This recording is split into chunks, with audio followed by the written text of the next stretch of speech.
Well, good afternoon, everyone. The clock is running, so I think I can get started now. First of all, I'm going to make sure I figure out how to use this. It works. Awesome. Okay. Well, welcome, everybody, to Charles Schwab, how our interaction analytics enabled self-service call volume prediction and tracking.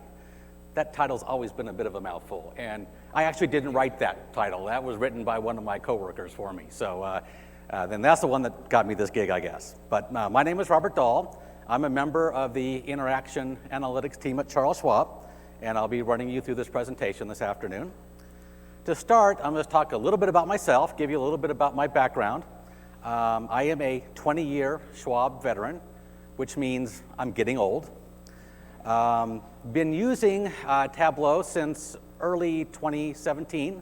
That's when me and one of my teammates first got access to it. And then about a year, actually a little less than a year ago now, back in December, I passed the Tableau Desktop Certified Associates exam.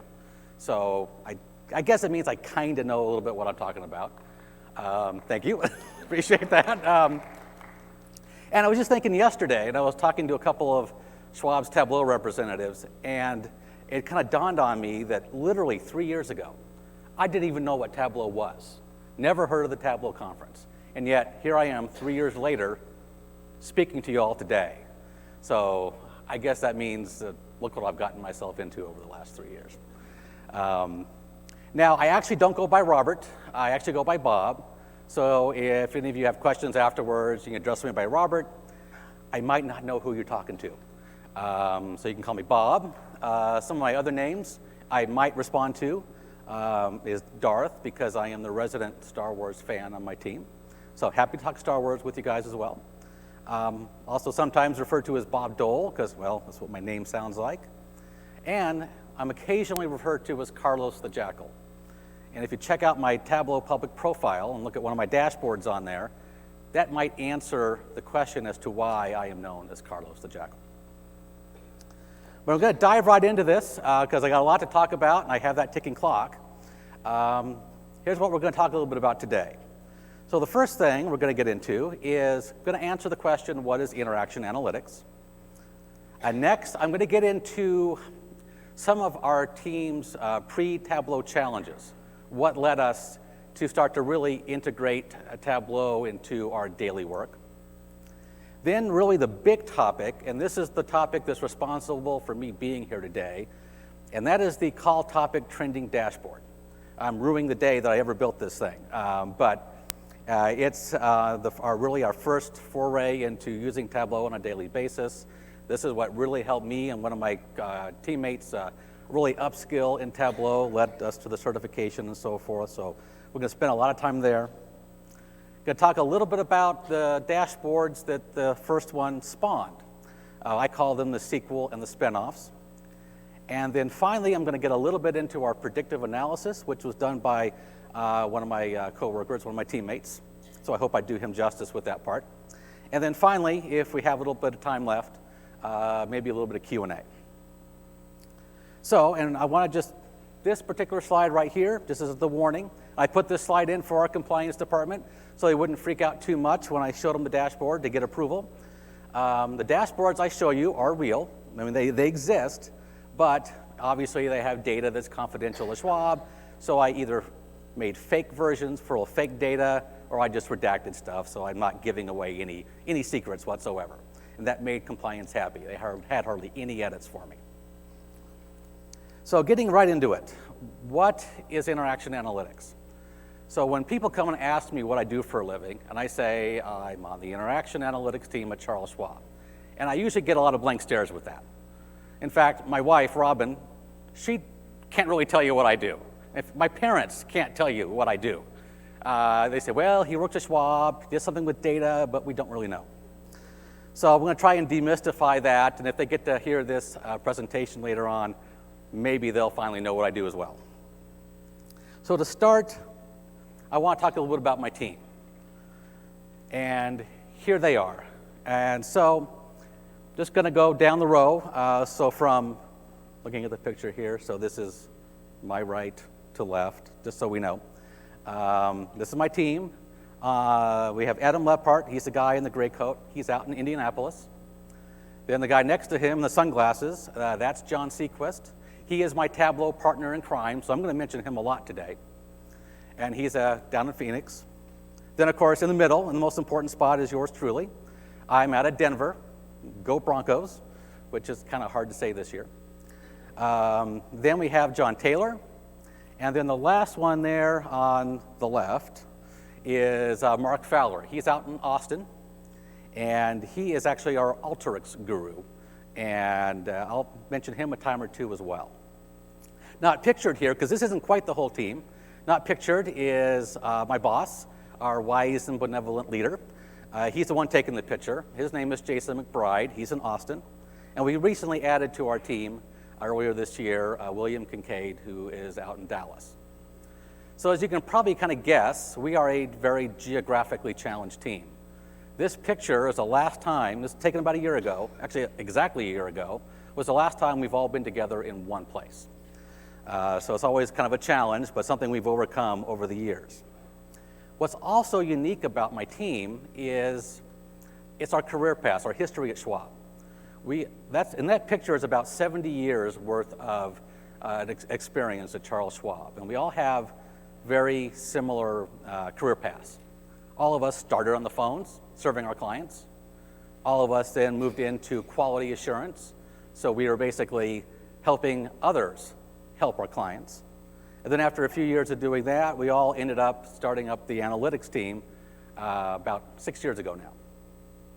And so what this means is when we do our analysis, we kind of bring that unique customer service perspective to it, because we've all done it.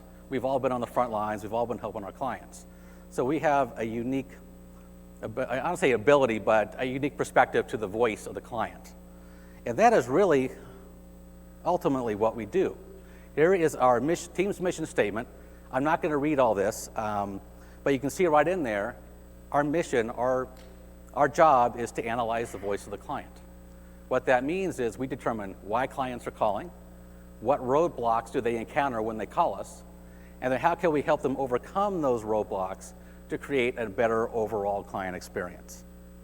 And our primary tool, this will go, hang on, there we go.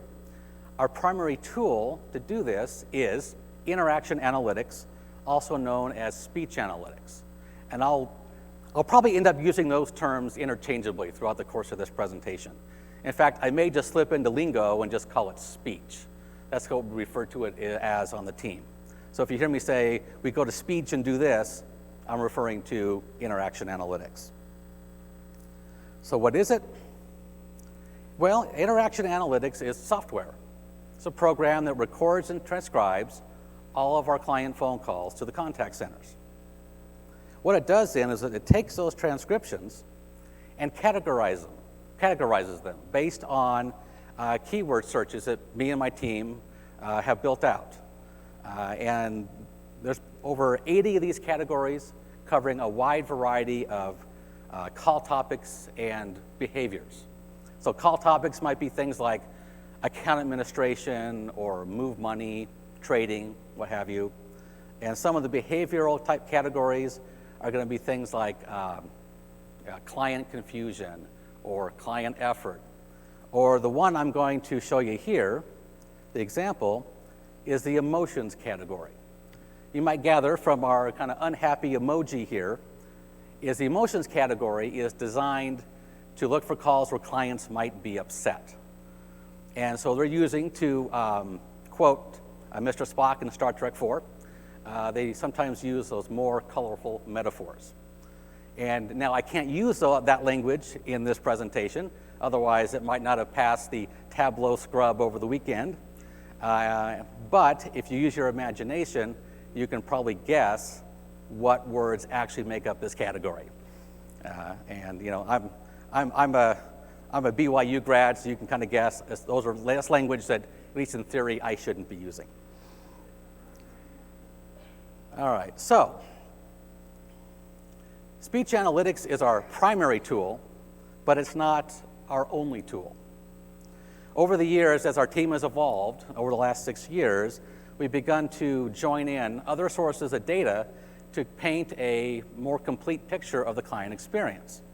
We'll look at things like client surveys, demographic data, phone data, web logs, trading and order data, and money movement data, just to name a few. There's probably some stuff I'm missing.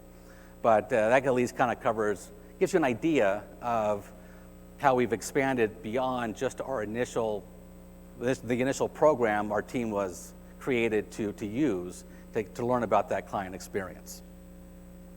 So how we put this all together, I'm going to talk a little bit about our process, how we do our analysis. And I'm going to use an example of a corporate action. So for those of you who may not be familiar with what a corporate action is, this is something that actually Tableau went through earlier this year. It was mentioned in the keynote this morning when it was purchased by Salesforce. And so what that means for a Schwab client who held shares of Tableau is that they got a letter from us or an email saying, hey, Salesforce is buying out Tableau, and you got a choice to make. You can either, take the Salesforce shares, or you can take cash, or there may have been a couple of other choices. I don't remember all the details anymore. And so what our role, where my team will come into play, is that the group that handles those communications to clients, they might come to us and say, hey, could you look at that Tableau Salesforce corporate action and tell us how things went? Were there a lot of calls? Were clients confused? Were clients upset? That sort of thing. So we get that question. We'll come in. We'll use interaction analytics. We have a corporate actions category to help us drill right into those calls. And then we'll use the tool to start to gain some insights as to what the clients are telling us. And then if we need to dig down even deeper, and this is our least favorite part of the job, is we'll take a sample of those calls, we'll take maybe 100 calls, something like that, put on the headphones, and actually listen to them, and record our observations on an Excel spreadsheet. I was just doing that for something last week, and it took me all week, and it was one of the more boring weeks I've had in a while. So not my favorite part of the job. I prefer to spend my time building dashboards, not listening to calls, but sometimes we got to do that. So once we track our observations in Excel, we'll then use Tableau, emails, Word docs, PowerPoint, what have you, to report out the results of our analysis, make our recommendations to our business partners, and they can go take it from there and implement that to try and improve the client experience. And this whole process, this analysis, can take us anywhere from just a couple of hours to a couple of weeks. And it's the ones that only took a couple of hours that I'm going to kind of focus in on here, because that is what led us to really start adopting Tableau as a primary tool to do our work. So this kind of leads us into kind of our pre-Tableau challenges, kind of what was going on, what led us to decide to start really building out these dashboards to help us out, help our leadership out, help our business partners out. So what was going on? This was about a year and a half ago, and we were getting a ton of these, actually I'm getting ahead of myself. So number one, before I forget, is we had a kind of limited ability to provide automated reporting. And then also our leadership, this was becoming more and more frequent, was asking for a lot of these little short, what we would refer to as ad hoc or quick hit analyses, basically things like the Dahl was down 600 points yesterday. How did that affect phone calls? Or our competitor came out with a new product, and how did that affect phone calls? And so we would have to stop what we're doing, and do a quick analysis, spend an afternoon, and we would always half the time know the answer already. And from there, send that off to our leadership. And this was happening all the time. I mean, literally almost on a daily basis. Also, a lot of our business partners would come to us wanting a lot of information on, what's call volume looking like? How is my product affecting calls? And so again, we would have to stop what we're doing, go in, pull the data, and get that to our business partner. And this kept us from really focusing in on the more impactful work. Really, we were looking backwards at what happened yesterday and not working on things that were looking forward. How can we improve for tomorrow? And so that led us to come up with, we need to build a dashboard. So at this point, like I said, it was early 2018, and myself and John Sequist, again, my Tableau partner. We've been using it for about a year, but we were novices. In Star Wars terms, and in Star Wars prequel terms, we were the Padawans. We were definitely not Jedis, that's for sure. But my boss and his boss came to us and said, hey guys, you've got this great tool called Tableau. Can you build us a dashboard? Okay, great. Well, what do you want in the dashboard? So here are some of the requirements they wanted us to do. Number one, build a dashboard that could track daily call volume and call duration on all those calls coming into our contact centers. They also wanted us to track the call volume and call duration on all those 80-plus speech analytics categories that I was telling you about earlier. They wanted to have at least a couple years worth of data and then overlay that data with key market and company events. So again, things like, was the Dow down? Did a competitor come out with something? Do we implement a change to our website? Things like that. And then they wanted it to run automatically. So they wanted us to automate this dashboard. So we wouldn't have to deal with it every day. It would just run itself. And then ultimately do all of this and make it easy enough for the user to self-serve and understand without having to call us. So, our VP didn't have to give us a call, could just go to the dashboard, or our business partner could just go to the dashboard. So, of course, in the call, John and I are like, sure, we can do that, no problem. But in reality, no, we had no idea what to do. And see, if any of you are sci-fi fans, there is my Battlestar Galactica reference, if any of you know what frack is. But that's not the real word that we were thinking or maybe using at the time. And in fact, we got that request, and the first thing I did, instead of starting to build a dashboard, I took off to Cabo for a week and a half. I left John in the lurch for a little bit. I've done that a couple of times to him over the years, and he never lets me forget that. But when I came back from Cabo, we got to work on it, and after a month, came up with the call topic trending dashboard. And here it is. I'm going to give you a tour of the dashboard here. I think it shows up pretty well on these screens, I think. So it's a pretty straightforward dashboard, nothing fancy. Just a couple of charts and some pull-down menus. But the top chart, so this one, if you can all see the mouse here, this first one tracks the call topic we're wanting to look at. And I have it set for this example. I took a screenshot of the corporate action call topic, because this is a really good example for this dashboard. So it's tracking either the volume of corporate action calls based on the category, or the percent of total call volume. So you can actually toggle back and forth. And then overlaid on top of that chart are the events that might be affecting corporate actions. I don't know how well they kind of show up here. There's these little red dots. They look great when you're looking at the dashboard at work, but when I put it up on the PowerPoint, not so much. I should have made them a little bit bigger, just for these purposes. But what you do, so if you're the user of the dashboard, you come in and you've got your corporate actions, you just kind of hover over one of the events right here. Of course, brings up our favorite thing, the tooltip, and it gives you a lot of information about that particular event in question. It tells you the date of the event, gives you your call topic volume and percentage. If the data was available at the time, it will give you the call duration, so the average length of those corporate action calls. And it'll tell you the type of event it is and the actual event itself. So I have here, and this is, of course, a faked event, based on a real one, though. I decided to make it the Acme initial letter to clients. So what that means is the Wile E. Coyote has got his letter from Schwab about his Acme stock. They're going through this corporate action. Him and all his Coyote friends need to call Schwab, tell us what they want to do.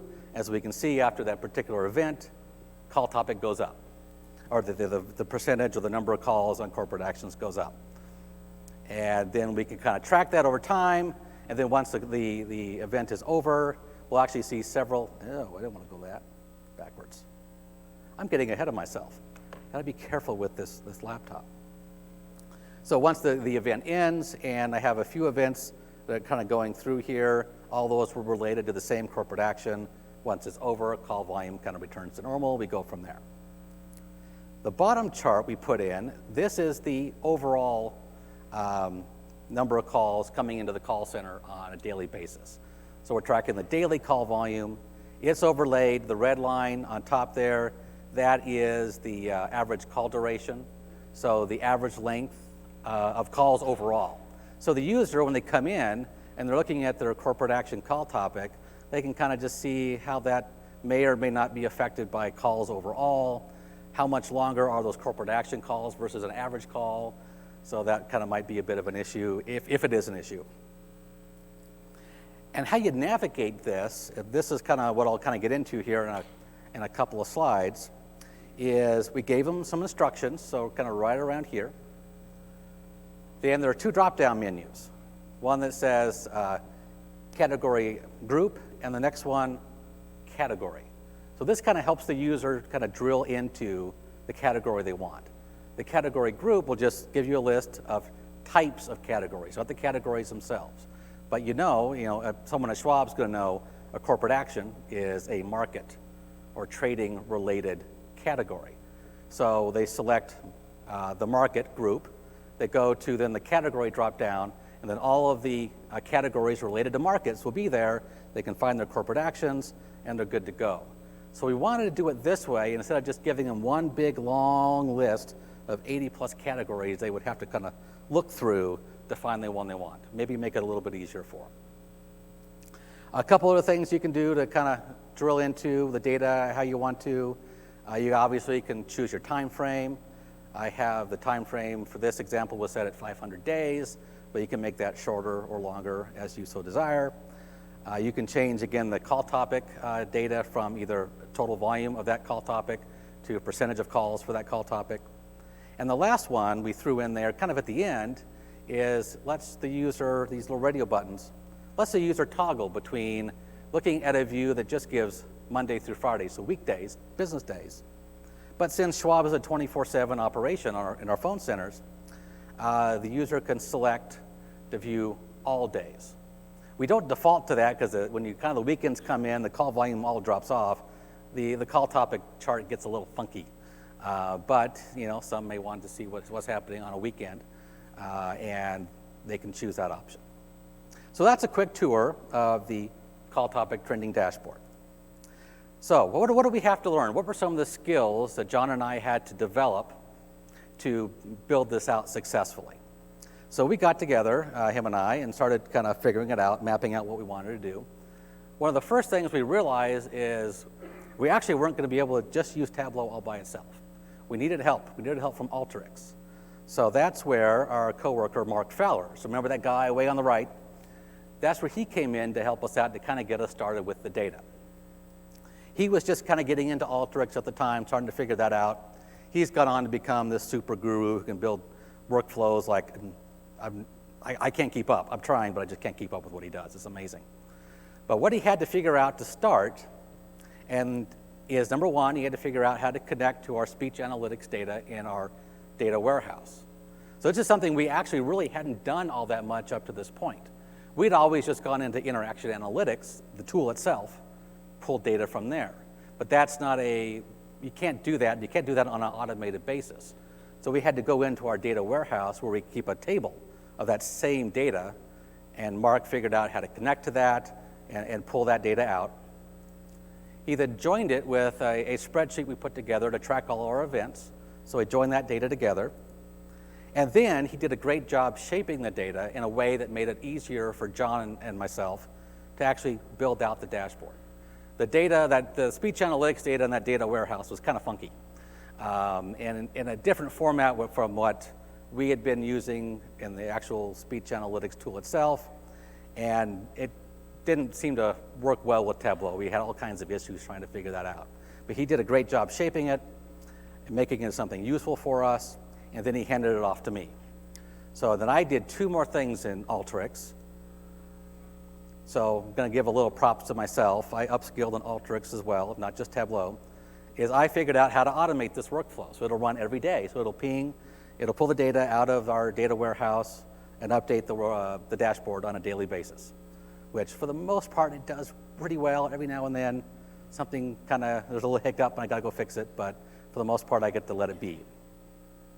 And then the second thing is I had to figure out how to join in all of our phone traffic data to calculate or build out the call duration information that we saw on the dashboard.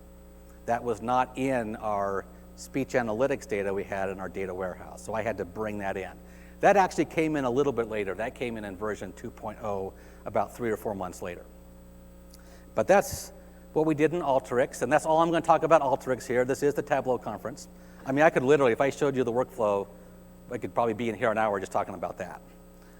So I want to get into what John and I had to come up with in Tableau. What did we have to overcome, upskill on? So the first thing was we had to figure out how to do that grouping and that dynamic filtering for all our 80+ speech analytics categories. The second one was how to overlay those events. And then some others I'm not going to get into in depth, but I'm just going to mention. We had to figure out how to allow the user to switch between a weekday-only view or a full week view, so weekends as well. That was like about one afternoon of Google searching, and I figured that one out. How to highlight the holidays, really not that hard. And then finally, how to allow the user to toggle back and forth between volume of the call topic or the percentage of volume on the call topic. That one was also pretty easy, simple parameter. I just threw it in here because I wanted a fifth thing. So I want to talk about the dynamic filtering. How do we figure this out? So John and I, we butted up our heads against the wall, spent for like 2 weeks, spent time in Google trying to figure it out, looking for any solution possible. And after about 2 weeks, we were stumped. So we went to our Tableau mentor or guru there at Schwab at the time, a guy by the name of Brandon Fulton, who actually spoke at this conference a year ago, and he pointed us in the right direction. And he helped us come up with the process to do this dynamic filtering. And it turned out to be a total of 3 calculations to get this done. The first one is what I named it after Brandon. I call it the Brandon Fulton Memorial Calculation. More on that in a second. So this is a pretty straightforward, it's an if-then statement that uses the left function. So we discovered there was a happy accident with our categories that actually, once we figured it out, made it easy to group them into those groups of categories. So before we ever got Tableau, before we even really knew what Tableau was, when we built out our categories to organize them within speech analytics, we created a little mnemonic, a 2-letter mnemonic, 3-letter, a couple of them have 8 letters, but it was to help us group them in speech, keep them all straight, because there's a lot of them. And that was then turned out to be the key to helping us group these categories. So basically, we're telling Tableau is that if you look at the category name and it has an MM in front, look at those first 2 letters, that's going to be a move money category. Put it into that group. If it has an AA in it, okay, you put it in the account administration group, and so on and so forth. Once we saw that, light bulb goes off. Oh, that's really not that hard. How come it took so long for us to figure that out? So anyway, so what we did is we got the calculation in, we added to the filter shelf, and then we show that filter, and as we labeled it category group on the dashboard, and then we have it show relevant values only. And then again, like I mentioned, taught to us by our Tableau mentor, Brandon Fulton. And despite the fact that I call it the Brandon Fulton Memorial Calculation, Brandon is still alive. I might not be if he hears this, but he is still with us. So the next 2 calculations are regular expression calculations. And I'm going to preface this by saying I'm not very good with regular expression calculations. I know just enough to go out to Google, find one that will work, throw it in my dashboard. I've done that actually quite a bit. I actually cut one slide out from this presentation just for time purposes, where I got this massive long list of regular expressions in an if-then statement, but I just simply Googled it. I didn't really figure it out on my own. But it's a cool calculation. But for time, I had to let it go. So what this one does, this regular expression, you use the regular expression extract function. And what it does is this first one will split the mnemonic from our category name. We then add that one to the filter shelf. And then we need a second one. And this is regular expression calculation number 2. This one does just the opposite. It'll split the category name from our mnemonic. So we're left with just a list of category names, which is exactly what we wanted. So we got that, splits off the name. We add that to the filter shelf, and that works then in tandem with the first one. And we put that on the, show that on the dashboard, named it category. So now we have category, group, and category. And here's kind of what the drop-downs look like when we're all done. We have our group, so our user goes in. In this case, I've highlighted the account administration. So you got that. Then you pull down your second drop-down menu. There's all the account administration categories. A little bit easier to find what you're looking for. The next big challenge was the overlaying of the events. And this is another one where John and I were a couple of weeks banging our heads against the wall. I think initially what we came up with was just like this little timeline beneath the chart, which was okay, but we didn't like it all that much. But again, with a little bit of help from Brandon, although I don't give him as much credit for this one, is we figured out that really to get this one done, we were going to need a dual axis chart and a couple of calculations to get those events on that particular chart on the dashboard. So the first thing we do is create our dual axis chart. So literally just we threw the volume of the call topic on there twice and create our dual axis chart. But then what we do is, oh, I'm getting ahead of myself. Go back. Then we take the second chart, change it from a line chart to circles, which signify the events. So at this point, we've got our line chart with a whole bunch of circles on it, really for every single day of the chart to start before we do anything else. Then what we do is we take what I call event type 2 calculation. I'm not very good at naming my calculations. This is always a problem for me because when I was starting to build out this presentation, I came back into the dashboard and I couldn't remember what half the calculations did because they're not named very creatively. So that was a tough spot when I was building out this presentation. So our calculation with this event type 2 calculation uses the isNull function. Add that one to the size, color, and tooltip on the marks card.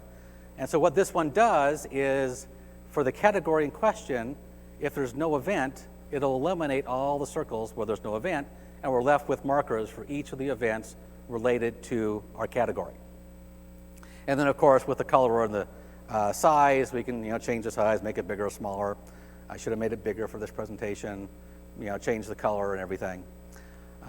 So that's the next step. And then the final step, to get all of the information that we need, is we have now the events calculation. One of the problems we ran into is that sometimes there's more than one event for a category on a specific day. So we needed to create room for, we decided up to 4 categories for any one given day. Or not 4 categories, but 4 events.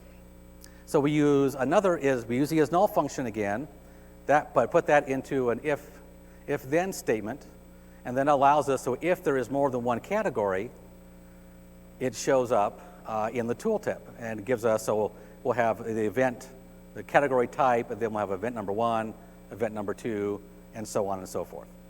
Then we add that to the tooltip on the marks card, and there we go. We've got our nice little line chart with our event hovering over it and all the data related to that event. So everything now works. So what was the impact of the call topic turning dashboard? How did this all kind of turn out for us?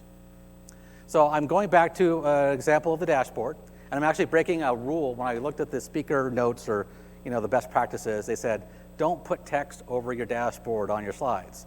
But I broke that. I'm going to do it anyways, because I think it illustrates my point. So going back to our corporate action event, we have our line chart, and so we have our corporate action drives a bunch of calls, and so we got our high volume call volume. The business partner comes to my team and says, hey, can you guys do a study? So we do our study. We make the recommendations, submit that to them. The business partner then implements those, And then the recommendations, hopefully, if they work, will reduce the phone calls as the next corporate action event occurs. And I kind of screwed this up because when I showed the tooltip on this side, this is our next corporate action, kind of covers over the event chart, but we can kind of tell that the next event did result in lesser call volume on corporate actions. So success. But the biggest impact is we now actually have the call tracking already in place. The business partner doesn't need to call us anymore. They can pull up the dashboard, do it themselves. And so what that does is really saves us a whole bunch of time. The business partner or our leaders, they can self-serve. And I went back a few months ago and I tried to calculate, well, how much work did this save us? And as of maybe about last February, after the dashboard had been working for about 10 months, I figured it saved us at least 200 hours of work, if not more. We don't do a great job with our internal work queues, so it was hard to tell, but that was my best estimate as of that time. And then if we're saving this kind of work, my team now has time for more of those in-depth call studies. Again, the stuff that's going to be forward-looking, aligns with what senior leadership wants, and we have to worry less about what happened yesterday, what happened last week. And we can, again, focus on those key company initiatives. And I looked right before I came out to see how many hits we'd gotten on the dashboard since it went live. We've had over 2,600 page views. Not all of them are mine, by the way. I did juice it up a little bit because I actually had about somewhere a little over 200 page views were my own, but that's just me doing some maintenance over time. I'm not trying to juice the numbers too much. But it has been a popular dashboard. You know, our leadership uses it. A lot of our business partners use it.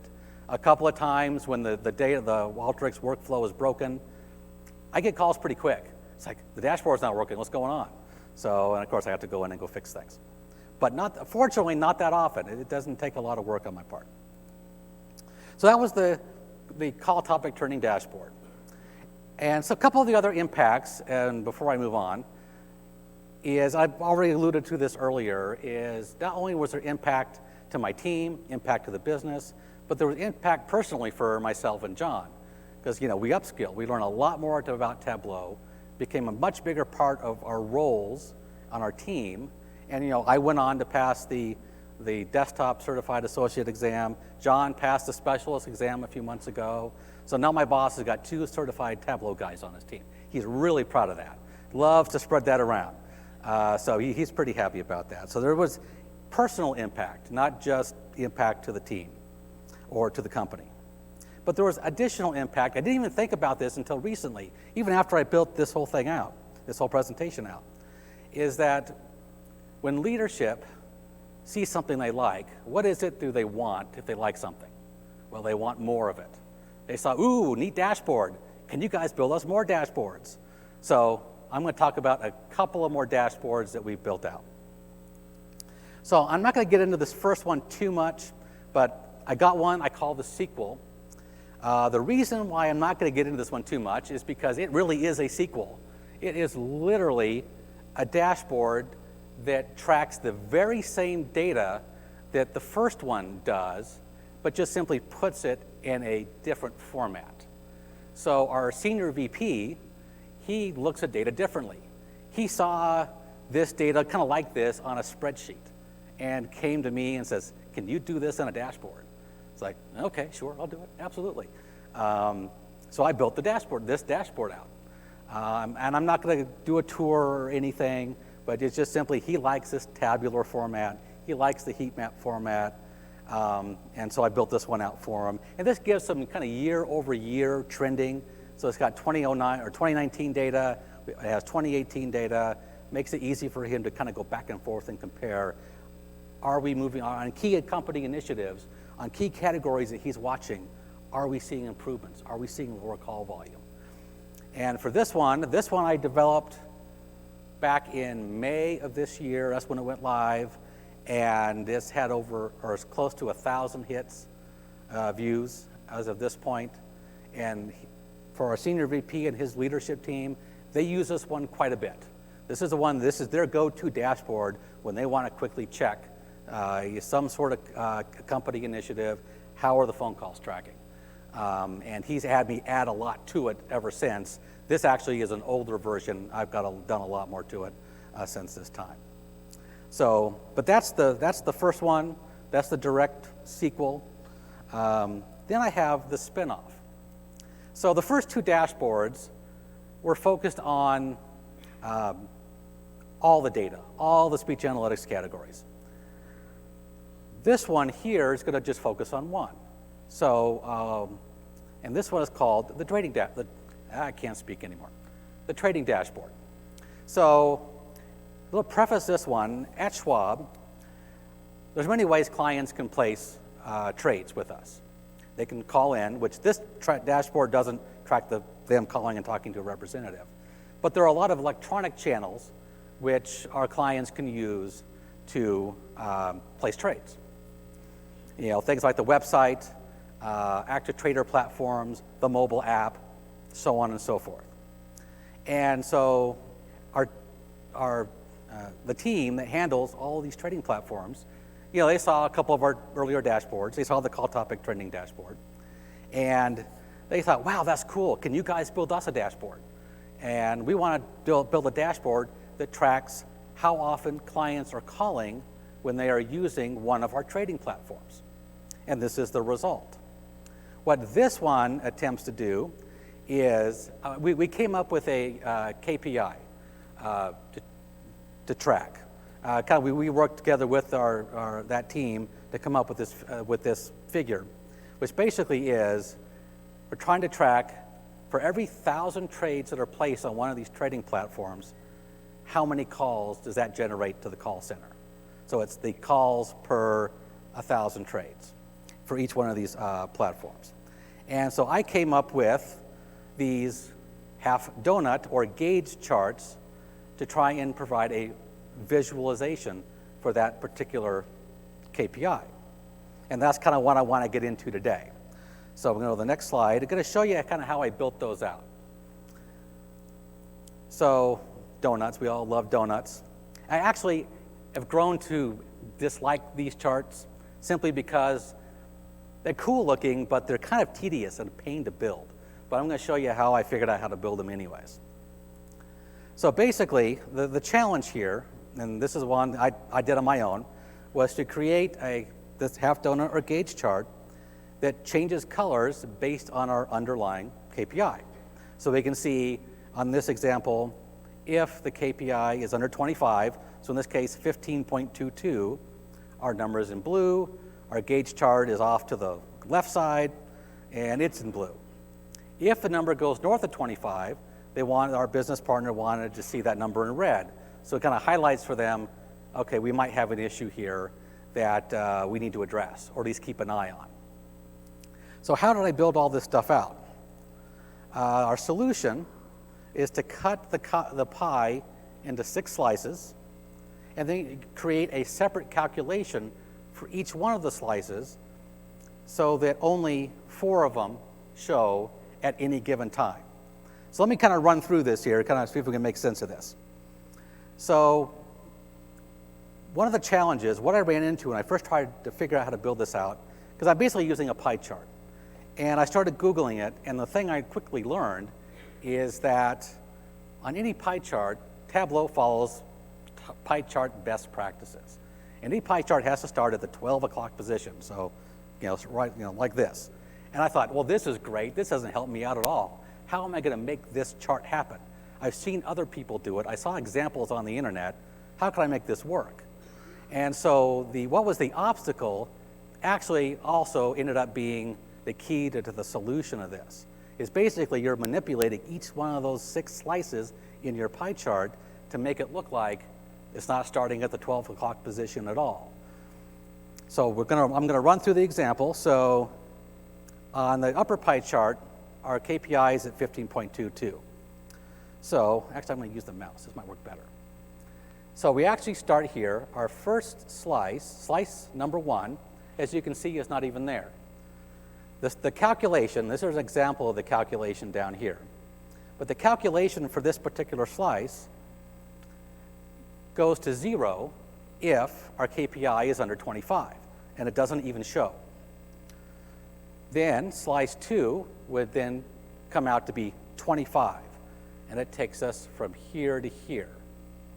The third slice covers everything underneath it, which is hidden, giving us the illusion of the half donut chart. And so the calculation is set on this one to 50, and color it white, and it all goes away. It's not even there. Then, since we're at 15, slice the blue, I call it the blue slice 4. Why I didn't name it slices 4, 5, and 6, I don't know. I have blue slice 4 and red slice 4. Maybe in my mind, that's what made it work. But the blue slice 4 will come into play. This calculation for that slice will come out to 15.22 in this case, and it covers this section right here. And then all we need is slice 5, that's in gray, covers this part right here, and now we have our gauge. So, and it works great. So if the number goes north of 25, well, which calculations come into play changes a little bit. So here we'll need slice 1, covers this little part right here. Slice 2 covers this. Slice 3 doesn't change, it's all right here. Now, slice 4, that calculation for the blue slice 4 goes to 0, it goes away. The red slice 4 calculation now works. It'll go to 25, and it will cover from this spot to this spot. Oh, you can't? I am so sorry. All right. You know what? I'm going to jump down here a little bit. All right. So I guess you guys are going to be the favorite group. I can see it over here. Let me come over this. So like I was saying, can we see? Am I doing this right? There we go. Okay. Can you see the green pointer? So again, coming back to this chart. So here is slice 1, again, is 0. Here's our slice 2, that's 25. Slice 3, right here, all hidden, and the calculation puts it at 50. We go to blue slice 4 will come into play. That's going to be our 15.22. And then here is slice 5, it's in gray. And again, using a pie chart, we got the illusion that we have this, I keep doing this wrong, this working gauge. So when our number goes to over 25, different set of slices come into play. So now we have slice 1. It needs to give us that red portion from here to here. So that calculation, whatever that number turned out to be, it gives us this. It was the difference between like 35 minus 25, gives us this figure right here. Here's our number 2, 3. Blue slice 4 goes to 0, disappears. And now we have our red slice 4, that'll go to 25, covers the rest, and slice 5 goes away. And we have our working gauge chart.